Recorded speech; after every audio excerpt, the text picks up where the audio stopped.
everyone, and welcome to the Achievers Podcast. Today, we will discuss a fascinating topic in comparative public administration, digitization in South Korea and Japan. Both countries are known as technology giants in East Asia, but when it comes to digital government and public administration, are they really performing at the same level? So today, our panel will compare their strengths, weaknesses, and future direction. And by the end of this podcast, we will answer one important question. If a country wants to learn from another country about digitization, should it follow Japan or South Korea? Now, let's begin.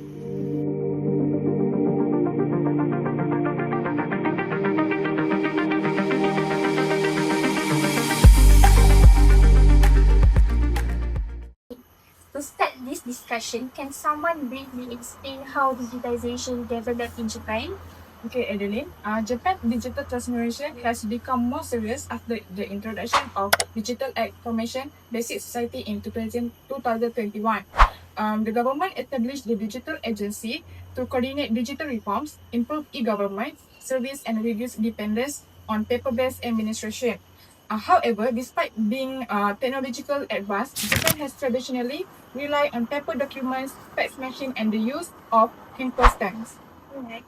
So, what about South Korea? South Korea started digitization much earlier. Since the late 1990 years, the government has been converting paper records into digital systems. Through initiatives such as Cyber Korea 21 and the Electronic Government Act 2001, South Korea gradually developed one of the world's most advanced digital governments.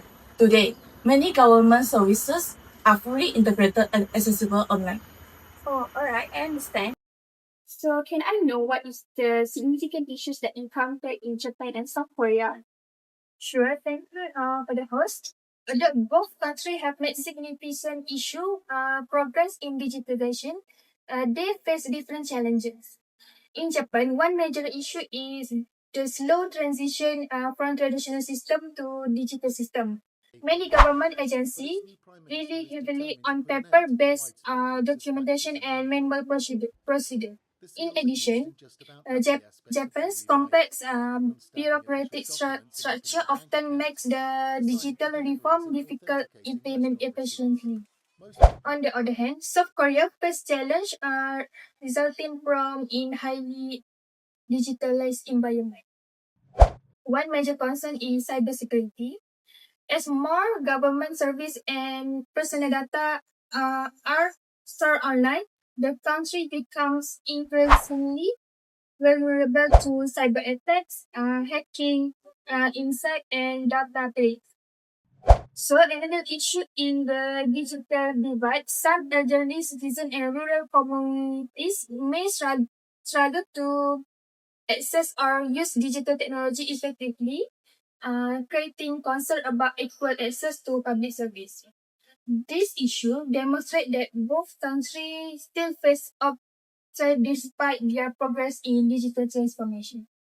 So next part, we compare both countries in terms of cybersecurity and digital public service. Right, I get that significant issues.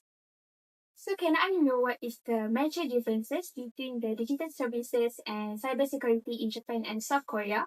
Thank you to the host. Comparison between Japan and South Korea in cybersecurity. South Korea is highly digitalized, but it create cybersecurity risk. In 2022, the country experienced around 1.2 million hacking attacks per day. From a cybersecurity perspective, both Japan and South Korea treat it as a national priority because public service now depend heavily on digital system. However, their focus is different.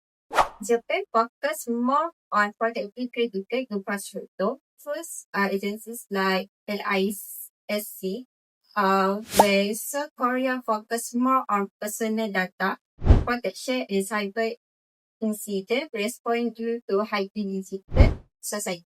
South Korea also face a bigger cybersecurity risk because of its high digital exposure with millions of hacking attacks recorded daily.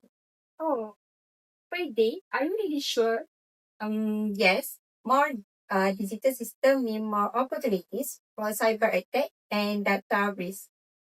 So Japan struggled with slow transformation, while South Korea faces cybersecurity and inclusion issues. Moving on the digital public service, both countries are advanced by a different approach. Japan used a hybrid model, combining digital and face-to-face service to ensure inclusivity, especially for elderly citizens. South Korea, on the other hand, used a fully digital system where more services like healthcare, taxation, and administration are accessible online through integrated platforms. Exactly. If both countries are advanced, why does South Korea consistently rank higher in digital government performance? Alright, thank you for this question. One major reason is coordination. South Korea adopt a centralized strategy. Different ministries work under a more integrated digital framework. Japan, on the other hand, has a more fragmented bureaucracy system. Different ministries often operate separate systems, making digital integration very slow. Okay, so when we talk about digital government in Asia, Japan and South Korea always come up. But are they really actually doing the same things? Okay, not exactly, because both countries are serious in digital transformation, but they are moving in slightly different way. For example, in e-government, Japan strong in digital participation. It ranked in 13th in the 2024 Government Development Index and second in the government participation index. Wait, second please sound very impressed. So Japan is leading. It is impressive, but Japan only strong in participation and digital identity, especially through the My Number Card. Instead of making citizens search across many different agencies, South Korea provide platforms like GOV24, Bokjiro, Work24, where people can access 500 public services in one place. That's impressive. So what about bureaucracy? How does digitalization change the government set? Okay. This is where the difference become clearer. Japan used technology mainly to fix coordination problem inside its bureaucracy. In 2021, the digital agency has reduced administrative and also improving silos between departments. In contrast, Japan also focused on cloud infrastructure through the government cloud project. And what about South Korea? Okay, moving on South Korea. South Korea is more structured approach. Its digital bureaucracy involves ministry, These are the technical public agency organizations in like charge of digital NIA government and development and KISA, operation. and high-level The Ministry communities of the such Interior and as the Safety President must ensure Committee is on Digital responsible for Platform Government. complying with the general. So I think Japan is improving rapidly, but South Korea's currently provide a more integrated experience. Yes, exactly. Yeah, I get that for it. Thank you. Okay, so I have one final question. If a country wants to improve public administration through digitization, what should they learn from Japan and South Korea? For South Korea, they should learn from South Korea integrated digitalization government approach and one-stop center platform. From Japan, a country can learn importance of inclusivity. Digital transformation should not leave elderly citizens behind. All right, thank you. Thank you. Now, let's do a quick fire round. One word answers only. Better integrated government services. I will say South Korea. Better citizen digital participation. I choose Japan. More advanced digital bureaucracy. I think South Korea. More inclusive for elderly citizens. I think Japan. And more cybersecurity concerns. In my opinion, South Korea. Alright. Thank you for your cooperation. In conclusion, both Japan and South Korea have successfully transformed their public administration through digitization. However, South Korea currently lead in digital government integration and services delivery, while Japan demonstrates a more balanced and inclusive transition.